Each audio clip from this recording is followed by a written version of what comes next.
Hello everyone, welcome to our YouTube channel JK latest info. तो हम Indian geography start कर चुके थे, जहाँ पर हमने पार्ट 1 कवर कर लिया था। पार्ट 1 की हम बात करें तो वहाँ पर हमने इंडियन मैप के बारे में पढ़ा था, जहाँ पर आपको ट्रिक्स के साथ, शॉर्टकट के साथ बताया था कि किस तरीके से आप याद कर सकते हो कि कौन सी स्टेट या फिर कौन सी यूटी कहाँ पर है, उसकी नेबरिंग कंट्रीज़ कहाँ पर है, वो सब कुछ डिस्कस कर चुके थे।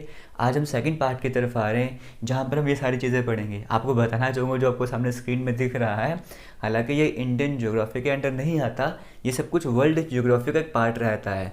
बट ये टॉपिक आपको क्यों करवाने जा रहा हूँ यहाँ पर मैं, ये इसीलिए करवाने जा रहा हूँ क्योंकि इसका जो क्वेश्चन है ना, वो स्टैटिक जीके में आपको पूछा जाता है। स्टैटिक जीके में ये एक मोस्ट इंपॉर्टेंट टॉपिक बन जाता है और ज्योग्राफी से रिलेटेड भी है। तो मैंने सोचा कि चलो आज की वीडियो में इसको भी हम डिस्कस कर लेते हैं। और रीजनिंग के भी कुछ एनालॉजी वाले क्वेश्चन होते हैं ना, वो यहाँ से बन जाते हैं। हम वन बाय वन स्टार्ट करेंगे, बिल्कुल डीप में नहीं जाएंगे। जो आपके लिए इंपॉर्टेंट है वो सब कुछ हम डिस्कस करेंगे, और जितना भी यहाँ पे डेटा शेयर किया गया है सब कुछ टू द पॉइंट किया गया है और सब कुछ आपके लिए इंपॉर्टेंट है। आपको सब कुछ अच्छे से कवर करना है, और हमारे चैनल पर आपको प्लेलिस्ट मिलेगी, वहाँ पे जाके बाकी की वीडियोस भी देख सकते हो। स्टार्ट करेंगे आज की वीडियो को। सबसे पहले हम बात कर लेते हैं, ये कॉस्मोलॉजी छोड़ो, उससे पहले हम बाकी बात कर लेते हैं। हम बात करते हैं कि यूनिवर्स क्या है। हम यहाँ पर बात कर रहे हैं कि यूनिवर्स क्या है। यूनिवर्स को कहा जाता है the totality of everything that exist, या फिर आप कह सकते हो कि submission of everything that exist. जितनी भी चीज़ एग्जिस्ट करती है ना, सबको ऐड कर लो। अगर हम इस टर्म में बात करेंगे, आप ये गैलेक्सीज, स्टार, प्लैनेट, एस्ट्रॉइड्स, मेटेओर्स, इन सभी को ऐड कर दो, ये क्या बना देंगे? ये सब कुछ आपके सामने एक यूनिवर्स बना देंगे। मतलब कहने का ये है कि यूनिवर्स के बाहर कुछ होता ही नहीं है। इतना समझ गए हो? अब यूनिवर्स की स्टडी को क्या कहा जाता है? कॉस्मोलॉजी कहा जाता है। स्टडी आपको शायद से यहाँ पे दिख नहीं रहा होगा, बट यूनिवर्स की स्टडी को कहा जाता है कॉस्मोलॉजी। जब जो कॉस्मोस है ना, उसका मतलब ही यूनिवर्स होता है। तो यूनिवर्स की स्टडी को क्या कह दिया? कॉस्मोलॉजी। फिर से बताऊंगा, जहाँ यहाँ पर जितनी भी चीज़ें बताई गई है सब कुछ टू द पॉइंट बताया गया है, सब कुछ आपके लिए इंपॉर्टेंट है। जो स्किप करना था वो मैं ऑलरेडी स्किप करके आपके सामने आया हूँ, ठीक है। अब हम बात करते हैं गैलेक्सी की। यूनिवर्स आपको समझ आ गया, उसकी स्टडी आपको समझ आ गया। अब हम बात करते हैं गैलेक्सी क्या होती है। गैलेक्सी क्या है? एक बहुत बड़ा, आप कह सकते हो वास्ट एक कलेक्शन है। किसकी कलेक्शन है ये? कई सारे स्टार्स हैं, कई सारे स्टार्स की कलेक्शन है ये। स्टार्स छोड़ दो, स्टार्स को अगर आप ऐड करना चाहोगे, और ये हमारे पास क्या, डस्ट की कलेक्शंस हैं, गैसेस की कलेक्शंस हैं। इन सभी चीज़ों की कलेक्शन को क्या कहा जाता है? गैलेक्सी कहा जाता है। जब हम स्टार्स की बात करते हैं, जैसे हम सन की बात कर रहे हैं, जब हम स्टार्स की बात करते हैं ना, ये चीज़ें अपने आप वहाँ पर ऐड हो जाती हैं। इसका मतलब गैलेक्सी में स्टार्स, प्लैनेट, एस्ट्रॉइड, ये सब चीज़ें भी गैलेक्सी में आ जाती हैं। बट गैलेक्सी से भी बड़ी टर्म क्या है? यूनिवर्स। अगर हम एग्जाम्पल लेके चलें, गैलेक्सी की बात करें, तो यहाँ पर माना गया है, ऐसे रफ जो कैलकुलेशन की जाती है उसके अकॉर्डिंग कहा गया है 100 बिलियन गैलेक्सीज एग्जिस्ट करती हैं। और ये सारी गैलेक्सीज आती किसके अंडर है? यूनिवर्स के अंडर है। देखो, हमने कहा यूनिवर्स लास्ट जो पॉइंट है, सबसे बाहर वाली जो चीज़ है वो यूनिवर्स, उसके बाहर कुछ भी नहीं आता। और हमने गैलेक्सी की बात की, गैलेक्सी है क्या? इसके अंदर स्टार, ये प्लैनेट्स, एस्ट्रॉइड, सब कुछ आते हैं। ये हम एक गैलेक्सी की बात करें, एक गैलेक्सी के अंदर भी सब कुछ आ जाता है। और ऐसी कितनी सारी गैलेक्सीज हैं? ऐसी 100 बिलियन गैलेक्सीज हैं, जो सारी गैलेक्सीज मिला के एक यूनिवर्स बनाती हैं। अब 1 बिलियन कितना होता है? 100 करोड़। और यहाँ पे तो हम 100 बिलियन गैलेक्सीज की बात करें। ये डाटा आपके एग्जाम में नहीं आएगा 100 बिलियन वाला, ये आपको जनरल नॉलेज का आपको बता रहा हूँ मैं। यहाँ पर आ कह सकता है हमारी गैलेक्सी कौन सी है? हमारी गैलेक्सी का नाम क्या है? मिल्की वे गैलेक्सी है। हमारी गैलेक्सी का और नाम क्या है? मिल्की वे तो है, इसे आकाशगंगा भी कहा जाता है। हमारी नेबरिंग गैलेक्सी कौन सी है? अपनी गैलेक्सी का नाम तो सबको पता है, चाहे मिल्की वे बोलो चाहे आकाशगंगा बोलो। बट हमारी नेबरिंग गैलेक्सी कौन सी है? हमारे पड़ोस वाली गैलेक्सी कौन सी है? वो है एंड्रोमेडा। बहुत इंपॉर्टेंट है। हमारी नेबरिंग गैलेक्सी कौन सी आ गई? एंड्रोमेडा आ गई। अब हम बात करें, हमारी जो गैलेक्सी है और हमारी जो नेबरिंग गैलेक्सी है, इनके बीच का डिस्टेंस कितना है? वो है 2.5 मिलियन लाइट ईयर्स। अब यहाँ पे किलोमीटर वगैरह नहीं चलता, आप सभी को पता होगा स्पेस में डिस्टेंस बहुत बड़े होते हैं, वहाँ पर हम ये किलोमीटर वगैरह नहीं लेते। तो हम जब बहुत बड़ा डिस्टेंस आ जाता है ना, वहाँ पर हम लाइट ईयर वाली यूनिट लेके आते हैं। एक लाइट ईयर किसके सॉरी एक लाइट ईयर किसके बराबर होता है? एक लाइट ईयर का मतलब है कि एक साल में, पूरे एक साल में लाइट कितना ट्रैवल करती है? पूरे एक साल में लाइट जितना ट्रैवल करेगी ना, वो डिस्टेंस होता है 1 लाइट ईयर। और हमारी गैलेक्सी और हमारी नेबरिंग गैलेक्सी के बीच का डिस्टेंस कितना है? 2.5 मिलियन लाइट ईयर्स। मतलब कि 25 लाख लाइट ईयर्स, 25 लाख सालों में लाइट जितना ट्रैवल करेगी ना, उतना डिस्टेंस है हमारी गैलेक्सी में और हमारी नेबरिंग गैलेक्सी में। ये सिर्फ हम अपनी 2 गैलेक्सीज़ की बात कर रहे हैं, सिर्फ हम 2 गैलेक्सीज़ की बात कर रहे हैं। ऐसी 100 बिलियन गैलेक्सीज़ हैं। तो मान के चलो, जो पहली गैलेक्सी है और जो बिल्कुल एक्सट्रीम एंड वाली गैलेक्सी होगी, उनके बीच में कितना डिस्टेंस होगा, तो हमारा यूनिवर्स कितना बड़ा है, आप यहाँ से समझ सकते हो। यहाँ पर आपके लिए इंपॉर्टेंट पता क्या है, स्टडी ऑफ यूनिवर्स किसे कहा जाता है, कॉस्मोलॉजी को। हमारी गैलेक्सी कौन सी है, मिल्की वे, आकाशगंगा। हमारी नेबरिंग गैलेक्सी कौन सी है, वो है एंड्रोमेडा। और डिस्टेंस कितना है इनके बीच का, ये बहुत कम पूछा जाता है, बट नेबरिंग गैलेक्सी आपसे पूछा जाता है, वो कौन सी है, वो एंड्रोमेडा है। आगे चलते हैं, अब हम बात कर लेते हैं बिग बैंग की। अब बिग बैंग है, स्टेडी स्टेट का, ये क्या है एक्चुअली में थ्योरीज हैं जो आपको बताती हैं कि यूनिवर्स का ओरिजिन कैसे हुआ था। अगर आप कभी बी बीटेक करोगे या आप अगर एस्ट्रोनॉमी में जाओगे, इस फील्ड में जाओगे, तो आप इसको बड़ा डीप में पढ़ोगे, या कोई इंटरेस्ट होगा ना, बहुत सी बुक्स होती हैं वहाँ पे आप जाके पढ़ोगे। अभी तो कोई ऐसी थ्योरी नहीं आई जिसको मान लेता कि हाँ यही ओरिजिन है यूनिवर्स का, बट जो मोस्ट एक्सेप्टेड थ्योरी है ना, वो है बिग बैंग थ्योरी। अब बिग बैंग का नाम तो सबने सुना होता है, बट क्या आपको किसी और थ्योरी का नाम पता था जो यूनिवर्स के ओरिजिन से रिलेटेड है? तो वह एक थ्योरी का और नाम आपके सामने लेकर आया हूँ। 3 थ्योरीज ऐसी जो है ना मोस्ट इंपॉर्टेंट निकल कर आती हैं। एक बिग बैंग है, और सेकंड वन की बात करें वो है स्टेडी स्टेट थ्योरी। इतना आपको समझ आ गया? बिग बैंग तो सभी बोलते हैं, लेकिन इसको सभी छोड़ देते हैं, ठीक है। ये कौन सी है, स्टेडी स्टेट है। इतना आपको समझ आ गया? बिग बैंग थ्योरी की बात करें, दी किसने थी, जॉर्ज लेमेत्री ने दी थी, ये क्लियर हो गया।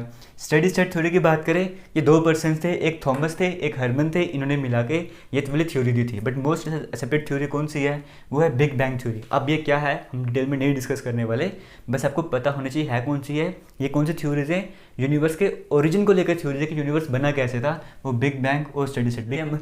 बिग बैंग कवर हो गया, स्टेडी स्टेट कवर हो गया।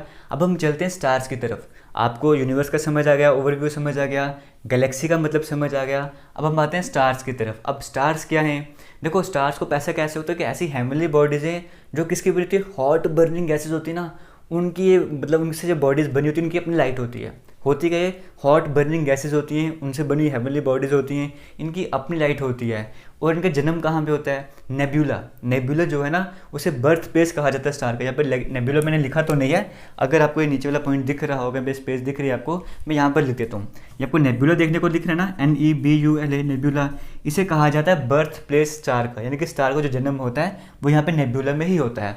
इतना आपको क्लियर हो गया? स्टार्स क्या होते हैं, डेफिनेशन तो चलो अलग चीज़ है, हालांकि और डीप में जाना चाहोगे तो डेफिनेशन भी बहुत डीप में होती है इनकी, बट एक ओवरव्यू बताने के लिए मैं आपको बता रहा हूँ। स्टार्स होते क्या हैं, हेवनली बॉडीज हैं जो हॉट बर्निंग गैसेस की बनी होती हैं और अपनी लाइट इनकी रहती है। जैसे एक एग्जाम्पल लेके चलें, जो हमारा स्टार है, हमारा जो स्टार वो कौन सा है, हमारा जो है सन वाला, जो हमारा स्टार है तो वो कौन सा सन स्टार है हमारा। हमारे जो पास वाला स्टार है, जैसे हमने कहा था ना कि हमारी गैलेक्सी कौन सी, मिल्की वे गैलेक्सी, हमारी नेबरिंग गैलेक्सी कौन सी है, वो है एंड्रोमेडा। वैसे ही हम बात करें हमारा स्टार कौन सा है, हमारा स्टार जो है वो ये सन है। और हमारा नेबरिंग स्टार कौन सा है, सन के बाद कौन सा स्टार आता है हमारे पास, वो आता है प्रॉक्सिमा सेंचुरी। ये नाम मोस्ट इंपॉर्टेंट है, आपको याद रखना है। अपने स्टार के बारे में तो सबको पता है, लेकिन नेबरिंग स्टार का भी पता होना चाहिए, वो है प्रॉक्सिमा सेंचुरी। इतना क्लियर हो गया? अब हम आगे चलते हैं, इसका थोड़ा और डीप में हम आगे जाके पढ़ेंगे। अब हम बात करते हैं प्लैनेट्स की। तो प्लैनेट्स क्या होते हैं, प्लैनेट्स भी आप ऐसे कह सकते हैं हेवनली बॉडीज है, ओपेक ऑब्जेक्ट्स होते हैं ये, और ये क्या करते हैं, रिवॉल्व करते रहते हैं किसी न किसी स्टार के चारों तरफ। जैसे रिवॉल्व करते हैं किसके अराउंड, स्टार्स के अराउंड। जैसे हम अपने प्लैनेट्स की बात करें, हमारे प्लैनेट कौन से स्टार के अराउंड रिवॉल्व करते हैं, हमारे जो प्लैनेट्स हैं वो सन के अराउंड में रिवॉल्व करते हैं ना। तो प्लैनेट्स की बात करें, कितने प्लैनेट्स हैं टोटल, पहले हम कहते थे 9 प्लैनेट्स हैं, तो अब 8 प्लैनेट्स हैं। अब मतलब काफ़ी टाइम हो गए 8 प्लैनेट्स ही हमारे एग्जिस्ट करते हैं। तो अगर हम बात करें IAU की बात करें, इंटरनेशनल एस्ट्रोनॉमिकल यूनिट की बात करें, इनकी जो मीटिंग हुई थी 2006 में, उसके अकॉर्डिंग कहा गया था कि जो प्लूटो है वो अब, ऐसा नहीं कि प्लूटो खत्म हो गया है, बट प्लूटो को हम प्लैनेट्स की कैटेगरी में नहीं रखते, क्योंकि प्लैनेट्स की कुछ डेफिनेशंस होते हैं। अगर मैं आपको बिल्कुल सिंपल वे में समझाने की कोशिश करूँ, ज़्यादा डीप में ना जाऊँ, तो प्लैनेट्स का मतलब मैंने आपको बताया ना, किसी स्टार के चारों तरफ ये किसी स्टार के रिवॉल्व करते हैं, अराउंड रिवॉल्व करना स्टार्ट कर देते हैं, और उनके रास्ते में ना किसी तरह की हिंड्रेंस, किसी तरह की रुकावट वगैरह नहीं होते, फ्रीली रिवॉल्व करते हैं। एक इस एग्जाम्पल से आप समझ सकते हो कि यहाँ प्लैनेट्स होते क्या हैं। और जो प्लूटो था ना, वो उस डेफिनेशन के अंडर नहीं आ रहा था, तो हमने कह दिया जब ये टर्म्स एंड कंडीशन को फॉलो नहीं कर रहा तो हम इसको प्लैनेट क्यों कहेंगे, इसे हम बाहर निकाल देते हैं, यह जाता है ड्वार्फ प्लैनेट की कैटेगरी में। अब ये प्लैनेट की कैटेगरी में नहीं आता, इसीलिए हम कहते हैं कि हमारे प्लैनेट्स कितने हैं, 8 प्लैनेट हैं। ये खत्म नहीं हुआ है, ये अभी भी एग्जिस्ट करता है, बस प्लैनेट्स की कैटेगरी में नहीं आता। इतना आपको समझ आ गया? ये कब हुआ था, 2006 वाली मीटिंग में हुआ था, IAU ने मीटिंग की थी। आगे चलते हैं। अब हम थोड़ा थोड़ा नीचे की तरफ आ रहे हैं। पहले हमने यूनिवर्स की बात की, फिर हमने गैलेक्सी की बात की, फिर गैलेक्सी के बाद हम अंदर स्टार की तरफ आ गए, फिर स्टार्स में छोटे पार्ट हम प्लैनेट्स की तरफ आ गए। अब हम और नीचे आ रहे हैं। अब हम बात करते हैं एस्ट्रॉइड्स की। एस्ट्रॉइड्स क्या होते हैं? इनको माइनर प्लैनेट्स भी कहा जाता है, प्लैनेटोइड्स भी कहा जाता है। सिंपल याद रखना है, एस्ट्रॉइड्स क्या होते हैं? माइनर प्लैनेट्स होते हैं। ये बेचारे वो होते हैं जो स्टार बनने की कोशिश कर रहे होते हैं, सॉरी प्लैनेट बनने की कोशिश कर रहे थे बट प्लैनेट बन नहीं पाते। क्यों नहीं बन पाते? मतलब ये इसकी जो डेफिनेशन है ना प्लैनेट्स वाली, उसमें फॉलो नहीं कर पाते, इसीलिए ये प्लैनेट्स तो हमको कहते नहीं हैं। कुछ कैरेक्टरिस्टिक्स इनके प्लैनेट की तरह होते हैं, जैसे ये भी स्टार के चारों तरफ चक्कर लगा रहे होते हैं, ये भी वैसे काम कर रहे होते हैं, बट सभी कंडीशंस को फॉलो नहीं करते। इसीलिए हम एस्टेरॉइड्स को प्लैनेट्स नहीं कहते, बट हम एस्टेरॉइड्स को हम माइनर प्लैनेट्स बोल देते हैं। इस तरह से आप समझ सकते हो। ये आपको क्लियर हो गया एस्टेरॉइड्स को क्या कहा जाता है? इनको माइनर प्लैनेट्स कहा जाता है। और ये मोस्टली कहाँ पर पाए जाते हैं? मार्स और जुपिटर के बीच में आपको मिलते हैं, और ये एस्ट्रॉइड बेल्ट बनाते हैं। अगर हम प्लैनेट्स की तरफ देखेंगे, हमने प्लैनेट्स यहाँ पर लिखे हुए हैं, तो ये आपको दिख रहा है, यहाँ पे मार्स आपको दिख रहा है, जुपिटर आपको दिख रहा है, ये इनके बीच में देखने को मिलते हैं, और ये क्या बनाते हैं? एस्ट्रॉइड बेल्ट बनाते हैं। इतना आपको समझ आ गया। आगे चलते हैं, हम बात करते हैं मेटेओर्स की और मेटेरॉइड्स की बात करते हैं। इनको आपने जनरली, हमेशा नहीं, मैक्सिमम केसेस में इन दोनों को ही शूटिंग स्टार कहा जाता है। मैक्सिमम केसेस में, ज़्यादा डीप में नहीं जाऊँगा, फिर से बताऊँगा, समझने के लिए आप इनको शूटिंग स्टार्स बोल सकते हो। इतना आपको क्लियर हो गया। मेटेओर्स की बात करें और मेटेरॉइड्स की बात करें, इनमें बेसिक डिफरेंस क्या आता है? अगर हम बात करें मेटेओर्स की, ये क्या होते हैं? छोटे होते हैं, ये साइज़ में छोटे होते हैं, और ये अर्थ की तरफ जब आ रहे होते हैं ना, तो एयर रेजिस्टेंस के फ्रिक्शन जनरेट होती है, हीट जनरेट होगी, और ये पूरी तरह से जल जाते हैं, रास्ते में ही जल जाते हैं, अर्थ तक पहुँच नहीं पाते। बट जब हम मेटेरॉइड्स की बात करते हैं ना, तो मेटेरॉइड्स के तो इनका साइज़ में बड़े होते हैं, साइज़ में बड़े होते हैं, इनको भी एयर फ्रिक्शन के कारण ये भी जल रहे होते हैं, बर्न हो रहे होते हैं, बट पूरी तरह से बर्न नहीं हो पाते, और कुछ हिस्सा इनका आगे अर्थ में आके गिर जाता है। इतना आपको समझ आ गया। मेटेओर्स जो हैं वो अर्थ तक नहीं पहुंच पाते, और ये जो हैं बड़े होते हैं और अर्थ की सरफेस तक लैंड कर जाते हैं। किन की बात करें? मेटेरॉइड्स की बात कर रहे हैं।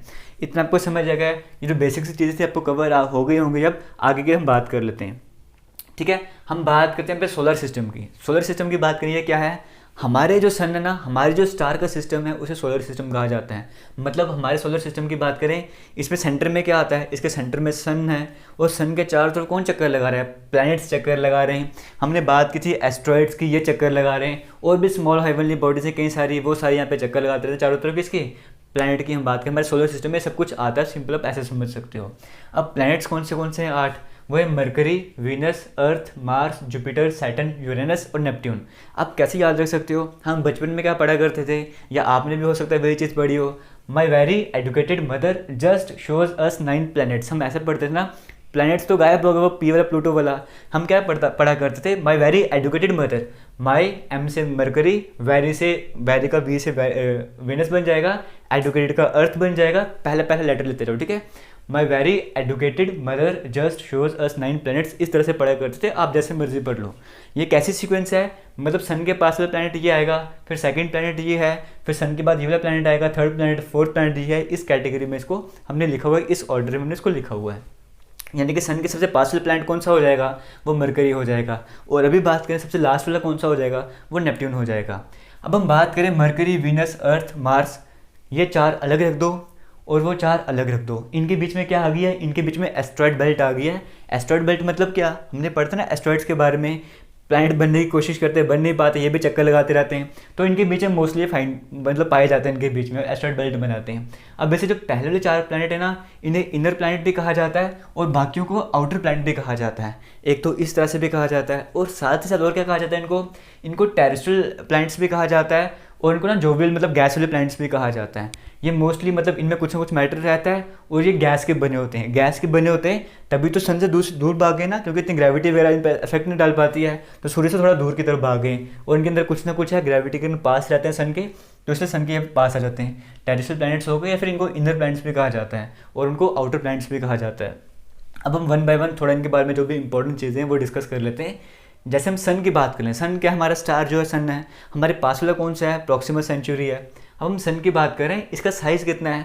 13 लाख टाइम्स अर्थ का। मतलब अर्थ देखो, वैसे देखो अर्थ कितना बड़ा है, बट 13 लाख आप अर्थ मिला दोगे, 13 लाख अर्थ को कंबाइन कर दोगे, तो एक सन बनेगा। और अगर हम सन की बात करें ना, ये एक एवरेज स्टार है। सन की बात करें, है तो स्टार है ना ये, बट ये एवरेज स्टार है। और एवरेज स्टार अगर इतना बड़ा 13 लाख अर्थ को मिला के, सबसे बड़ा स्टार कितना बड़ा होगा ये आप एज्यूम कर सकते हो? नहीं, एज्यूम नहीं कर सकते हैं। इसका डायमीटर कितना है? 14 लाख किलोमीटर है। मतलब अगर हमारे पास ये सन है ना, आपको इस पॉइंट से इस पॉइंट तक जाना तो 14 लाख किलोमीटर ट्रैवल करना पड़ेगा। इतना बड़ा डायमीटर है। डायमीटर जो इतना बड़ा 14 लाख किलोमीटर है हमारे अर्थ का। मेजरली कौन सी गैसेज यहाँ पे मिलती हैं? हाइड्रोजन, हीलियम, इस तरह की गैसेज यहाँ पे मिलती हैं। और सन के बीच में और हमारी अर्थ के बीच में डिस्टेंस कितना है? 150 मिलियन किलोमीटर। यहाँ पे लिखा हो 15 करोड़ भी मान सकते हो सिंपल लैंग्वेज में। 15 करोड़ किलोमीटर का डिफरेंस यहाँ पे पड़ता है। और ये 150 मिलियन किलोमीटर है ना, इसे 1 एस्ट्रोनॉमिकल यूनिट भी कहा जाता है। और सिंपली डेफिनेशन आती है 11th क्लास में, एस्ट्रोनॉमिकल यूनिट होता क्या है? Distance between the earth and the sun is known as astronomical unit. और 1 एस्ट्रोनॉमिकल यूनिट है कितना? आपके सामने स्क्रीन में से 15 करोड़ मान के चल लो। सन का आपको समझ आ गया? क्या जो बेसिक डिटेल्स थे, फंडा था, आपको कवर हो गया होगा। अब बात है प्लैनेट्स की तरफ। सबसे पहले हम बात करते हैं मरकरी की। मरकरी की बात करें, सन के सबसे पास वाला प्लैनेट कौन सा है? सूरज के सबसे पास वाला प्लैनेट कौन सा है? वो हमारे पास मरकरी आ जाता है। आपको बताया ना सीक्वेंस, ये सीक्वेंस आपको याद रखनी है। वो कौन सा आ गया? मरकरी आ गया। और मरकरी की बात करें, इसकी कोई भी सैटेलाइट नहीं है। इसकी कोई भी सैटेलाइट नहीं है। इतना कवर हो गया। ये जो प्लैनेट्स थे, प्लैनेट्स क्या थे? प्लैनेट वो थे जो किसी स्टार के अराउंड रिवॉल्व कर रहे थे। इतना क्लियर हो गया। सैटेलाइट्स क्या हैं? सैटेलाइट्स जो हैं वो प्लैनेट के चारों तरफ रिवॉल्व करती हैं। जो प्लैनेट थे वो स्टार के अराउंड रिवॉल्व कर रहे थे, बट प्लैनेट्स के अराउंड भी कोई रिवॉल्व करता है। जो प्लैनेट्स के अराउंड रिवॉल्व करते हैं ना, वो थे सैटेलाइट्स। बट अगर मरकरी की बात करें, इसकी कोई सैटेलाइट ही नहीं है, ना ही इसमें कोई ओजोन टाइप की लेयर है तो जो कि उसको यूवी रेस को बचाएगी। कुछ नहीं, सीधा जाओगे खत्म। ठीक है, वहाँ पे ओजोन भी नहीं है, ना वहाँ पानी वगैरह कुछ भी नहीं है वहाँ पे। ठीक है, मरकरी का आपको समझ आ गया ना, वहाँ पे हाइड्रोजन, ऑक्सीजन, इस तरह की वहाँ पे गैसेज देखने को मिलती हैं। वीनस की बात करें, इसके कई सारे नाम हैं जो कि एग्जाम में पूछे जाते हैं। जैसे अर्थ का ट्विन भी कहा जाता है वीनस को। बहुत टाइम पहले ना यहाँ पे मान जाते हैं यहाँ पे पानी था। वीनस की बात करते हैं, अब हालांकि नहीं है वैसे, तो बहुत टाइम पहले मान जाते हैं यहाँ पे पानी वगैरह भी। और हमने यहाँ पे सैटेलाइट्स भी भेजी थी। एक सैटेलाइट भेजी थी, उसका नाम मुझे याद नहीं है, बट उसका फ्यूल खत्म हो गया था तो वहीं पर खत्म हो गई थी। फिर अभी कह रहे थे एक और सैटेलाइट भेजी थी। फिर जब मैंने पढ़ा था इसके बारे में, तब कहा गया था कि 2025 में भी एक सैटेलाइट वहाँ पे भेजी जाएगी। आपको बताना चाहूँगा, मेरा बड़ा इंटरेस्ट था एस्ट्रोनॉमी में, जब बीटेक कर रहा था ना, बहुत बड़ा करता था इसके बारे में। तो वीनस की बात करें, अर्थ का ट्विन भी कहा जाता है। इसे ब्राइटेस्ट प्लैनेट भी कहा जाता है। ब्राइटेस्ट प्लैनेट होने के कारण इसे मॉर्निंग स्टार, इवनिंग स्टार, इस तरह के नाम भी इसे दिए गए हैं। और हॉटेस्ट प्लैनेट भी कौन सा है? हॉटेस्ट प्लैनेट भी ये वीनस की हम बात करते हैं। अब आप देखोगे कि सूरज है, सन के पास क्या है? सन के पास तो मरकरी आता है। तो मरकरी को ज़्यादा हॉट होना चाहिए ना, तो हॉटेस्ट प्लैनेट मरकरी होना चाहिए। बट हॉटेस्ट प्लैनेट एक्चुअली में होता है कौन सा है? वीनस होता है। उसके पीछे का बहुत बड़ी कहानी, बट छोटी सी कहानी आपको बताऊँ एक, जहाँ से आपको हिंट मिल जाएगा कि हाँ क्यों ये ज़्यादा गर्म होता है। क्योंकि यहाँ पे कुछ गैसेज होती हैं। यहाँ पे वैसे कोई गैस वगैरह थी नहीं, ब्लैंकेट नहीं बना पा रही थी। यहाँ पर कुछ गैसेज होती है जो ब्लैंकेट बना देती हैं। ब्लैंकेट के कारण होता क्या है, जो भी सन से हीट वगैरह आई है ना, उसको स्टोर कर लेते हैं। वो बाहर नहीं जा पाती, वहीं पर स्टोर होती है और हीट आती रहती है। तो वही रीज़न है कि यहाँ पे जो है ना, ये ज़्यादा हॉट होता है और ये उतना हॉट नहीं हो पाता। और बाकी एंगल वगैरह है वो भी हम डिस्कस नहीं करेंगे, हमें वो पढ़ने की ज़रूरत भी नहीं है, ना ही ये पढ़ने की ज़रूरत थी। सिर्फ आपको इतना ज़रूरी था कि हॉटेस्ट प्लैनेट कौन सा है, वो हमारा वीनस है। क्लियर हो गया? आगे चलते हैं, अर्थ की बात करते हैं। दी अर्थ की बात करते हैं। इसे वाटरी प्लैनेट भी कहा जाता है, इसे ब्लू प्लैनेट भी कहा जाता है। अगर हम बात करें अर्थ की बात करें, देखो एक होता है रिवॉल्यूशन, एक होता है रोटेशन। रिवॉल्यूशन का मतलब क्या, अगर एग्जांपल लेकर चलें, रिवॉल्यूशन अर्थ के रिस्पेक्ट में लेकर चलें, तो अर्थ जो है वो सन, हमने बात की ना प्लैनेट किसके अराउंड रिवॉल्व करते हैं? किसी स्टार के अराउंड रिवॉल्व करते हैं। हमारा स्टार कौन सा है? हमारा स्टार सन है। तो जो अर्थ है वो स्टार के अराउंड रिवॉल्व करेगा ना। तो रिवॉल्व मतलब कि सूरज के इर्द गिर्द चक्कर लगाना, और रोटेट मतलब अपने एक्सिस में रोटेट करना। अर्थ खुद भी तो रोटेट करता है ना अपने एक्सिस में, तभी दिन रात वगैरह होता है ना। तो जो पूरा चक्कर लगाता है उसके बाद साल हम बोलते हैं ना, ईयर हो गया, कंप्लीट हो गया, वो सारी चीज़ें वो रिवॉल्यूशन पे डिपेंड करता है। बट जो डे नाइट होते हैं वो किसी पे डिपेंड करते हैं। अर्थ अपने एक्सिस पे भी रोटेट करता रहता है, समझ हो। तो अर्थ को अपने एक्सिस में रोटेट करने में कितना टाइम लगता है? 23 आवर्स 56 मिनट और 4 पॉइंट कुछ सेकंड लगते हैं। और हम वही कहते हैं कि एक दिन में 24 घंटे होते हैं, अप्रॉक्सीमेटली मान के चलते हैं। वैसे हम बात करें, इसे सूरज के चारों तरफ चक्कर लगाने में कितना टाइम लगता है? एक रिवॉल्यूशन कंप्लीट करने में कितना टाइम लगता है? 365 डेज 5 आवर्स 48 मिनट्स, इतना टाइम लगता है इसको सूरज का चक्कर लगाने में, मतलब एक रिवॉल्यूशन कंप्लीट करने में, जिसे हम कहते हैं कि एक साल पूरा हो चुका है। समझ गए हो? ये बेसिक से डाटा था, आपको समझ आ गया होगा। हमारी नेचुरल सैटेलाइट कौन सी है? हमारी नेचुरल सैटेलाइट कौन सी है? मतलब सैटेलाइट मतलब आपको बताया था ना, अभी भूल तो नहीं गए। सैटेलाइट का मतलब वो है जो प्लैनेट के चारों तरफ चक्कर लगाते हैं। तो हमारी नेचुरल सैटेलाइट कौन सी है? मून है ना, एक ही तो है, मून है, उसके बारे में तो पता होना चाहिए। अब हम बात करते हैं आर्टिफिशियल सैटेलाइट, हम खुद से भी तो सैटेलाइट भेजते हैं ना, कि जैसे हम टेम्परेचर चेक करने के लिए या वेदर कंडीशंस चेक करने के लिए कई तरह की सैटेलाइट्स भेजी जाती हैं ना कुछ स्टडी करने के लिए। जो पहली सैटेलाइट भेजी गई थी हमारी आर्टिफिशियल सैटेलाइट जो पहले भेजी गई थी वो कौन सी थी? वो थी स्पुतनिक। किसने भेजी थी? रशिया ने भेजी थी। और इंडिया की पहली मैन मेड सैटेलाइट बोल दो वो कौन सी है, या फिर आर्टिफिशियल सैटेलाइट बोलो वो कौन सी है? इंडिया की जो पहली थी वो आर्यभट्टा थी। इतना आपको समझ आ गया। अब हम फिर से मून की तरफ आते हैं। मून का जो हाईएस्ट पॉइंट है ना वो कौन सा है? माउंट लेबनेट्स। कितनी हाइट पे? 35,000 फीट में पड़ता है। इतना आपको समझ आ गया। और मून का आपको ग्रेविटी का फंडा तो आपको पता ही होगा अगर आपने साइंस वगैरह पढ़ा है। तो मून में जो ग्रेविटी है वो 1/6 हो जाती है। अर्थ के 1/6 वहाँ पे ग्रेविटी हो जाती है। तभी तो आप देखते हो वहाँ पर, अगर आपने वीडियोस देखे होंगे अपने नील आर्मस्ट्रांग वाले ही, तो वहाँ पर आपने देखा होगा वो जो चल रहे थे ना, तो ऐसे लगता है कि वो जंप कर रहे हैं, क्योंकि ग्रेविटी वहाँ पर नहीं है। ग्रेविटी है बट इतनी ज़्यादा वहाँ पर नहीं है। तो यहाँ पे अगर हम बात करें जुपिटर की, हम जुपिटर की कहाँ बात कर रहे हैं, हम बात करते हैं अर्थ की। तो जो बेसिक पॉइंट्स थे वो आपको क्लियर हो गए होंगे। अब हम बात करते हैं मार्स की। रेड प्लैनेट इसे कहा जाता है आयरन ऑक्साइड के कारण रेड होता है ये वाला प्लैनेट मार्स, तभी इसको रेड प्लैनेट भी कहा जाता है। फोर्बस और डेमोस इसकी 2 सैटेलाइट्स हैं। आगे हम बात करते हैं जुपिटर की। बात करें, जुपिटर जो है ना सबसे बड़ा प्लैनेट जो है ना, मतलब पूरे यूनिवर्स की बात नहीं कर रहे, हम अपने छोटे से सोलर सिस्टम की बात, जो कि बहुत बड़ा है बट यूनिवर्स के कंपैरिजन में बहुत छोटा है। हम अपने सोलर सिस्टम की बात करें, यहाँ का सबसे बड़ा प्लैनेट कौन सा है? सॉरी, वो है हमारे पास जुपिटर। जुपिटर की बात करें, और इसे विंटर प्लैनेट भी कहा जाता है। इसे विंटर प्लैनेट पता है क्यों कहा जाता है? क्योंकि इसका जो एवरेज टेम्परेचर है ना, वो -148 डिग्री सेल्सियस रहता है। मिनिमम टेम्परेचर की बात नहीं कर रहा हूँ मैं बात कर रहा हूँ एवरेज टेम्परेचर की। एवरेज टेम्परेचर ही -148 डिग्री सेल्सियस रहता है। इसीलिए इस प्लैनेट को क्या कहा जाता है? विंटर प्लैनेट भी कहा जाता है। अभी तक हम जो पढ़ रहे थे ना वो टेरेस्ट्रियल प्लैनेट्स पढ़ रहे थे, इनर प्लैनेट्स पढ़ रहे थे। अब हम आउटर प्लैनेट्स की तरफ आ गए, या फिर आप कह लो जो गैसेस प्लैनेट्स होते हैं ना उनकी तरफ हम आ चुके हैं। सारे गैस से बने होते हैं ये वाले। लार्जेस्ट प्लैनेट है और विंटर प्लैनेट भी है, और इसकी जो सैटेलाइट्स हैं ना अपनी, वो 79 सैटेलाइट्स हैं। मतलब हम आर्टिफिशियल नहीं बात करें, नेचुरल बात करें। 79 सैटेलाइट है जुपिटर की। आपको पता बढ़ भी गई, जब मैंने पढ़ा था तब 79 थी, ठीक है ना ही मैंने इसको चेक किया वगैरह, आप चेक भी कर लें, कब तक बढ़ भी गए। वैसे बड़ी कहाँ होंगी, बढ़ती नहीं है, मतलब वो डिस्कवरी होती है ना, पता लगता है हाँ एक सैटेलाइट ये है वो है, वो सब चीज़ों की बात कर रहा हूँ मैं। अब हम आते हैं सैटर्न की तरफ। सैटर्न जो है ना यहाँ की जो सबसे बड़ी वो है, जो यहाँ पे सबसे, अब हम यहाँ पे क्या करें, जुपिटर की सबसे बड़ी गैलेक्सी, सबसे बड़ा वो कौन सा सैटेलाइट कौन सी है? तो गाइनामाइट कुछ ऐसे करके नाम है, जैसे नाम पड़ता है, आप एक और वेरीफाई कर लेना क्या नाम था उसका। सैटर्न की बात करें ना, सैटर्न की जो वो होती है क्या बोलते हैं सैटेलाइट है सबसे बड़ी वाली, वो टाइटन सैटेलाइट है, ठीक है। जो फेमस होती है ना वो आपसे पूछे जाते हैं। और सैटर्न की जो रिंग्स होती हैं, जो आपको रिंग्स देखने को मिलती है सैटर्न प्लैनेट में, वो किसकी बनी होती हैं? आइस के पार्टिकल्स की बनी होती हैं। आइस में कुछ डस्ट पार्टिकल्स होते हैं, वो मिला के वो रिंग्स वगैरह बनाया करते हैं, ठीक है। सैटर्न का भी कवर हो गया। यूरेनस की बात करें, ग्रीनिश कलर क्यों होता है? मीथेन की प्रेजेंस के कारण इसका कलर जो ग्रीनिश टाइप का होता है। और लास्ट हम नेपट्यून की बात करें, यहाँ पे कुछ रह गया क्या? कुछ नहीं रह गया। नेपट्यून की बात करें तो नेपट्यून की जो रिंग्स बनी होती हैं वो मीथेन की रिंग्स बनी होती हैं। और इसे ना देखो यहाँ पर भी मीथेन है और यहाँ पे भी रिंग्स है मीथेन की। यहाँ पर अगर हम बात करें इसकी नेपट्यून की, तो इसे ट्विन भी कहा जाता है, इसे यूरेनस का ट्विन भी कहा जाता है। तो वीडियो चल रही है, बंद हो गया? हाँ ठीक है, वीडियो चल रही है, ठीक है। ये था बेसिक फंडा जो कि आपके लिए इंपॉर्टेंट था। स्टैटिक जेके के पॉइंट ऑफ व्यू से आपके लिए मोस्ट इंपॉर्टेंट था, बाकी आपके सिलेबस में था नहीं अगर इंडियन ज्योग्राफी की बात करें, बट हाँ स्टैटिक जेके के लिए इंपॉर्टेंट है, इसीलिए हमने आपसे डिस्कस किया। अब आपका ज्योग्राफी का थोड़ा सा पोर्शन रह गया, हम वो जल्दी ही कवर कर लेंगे।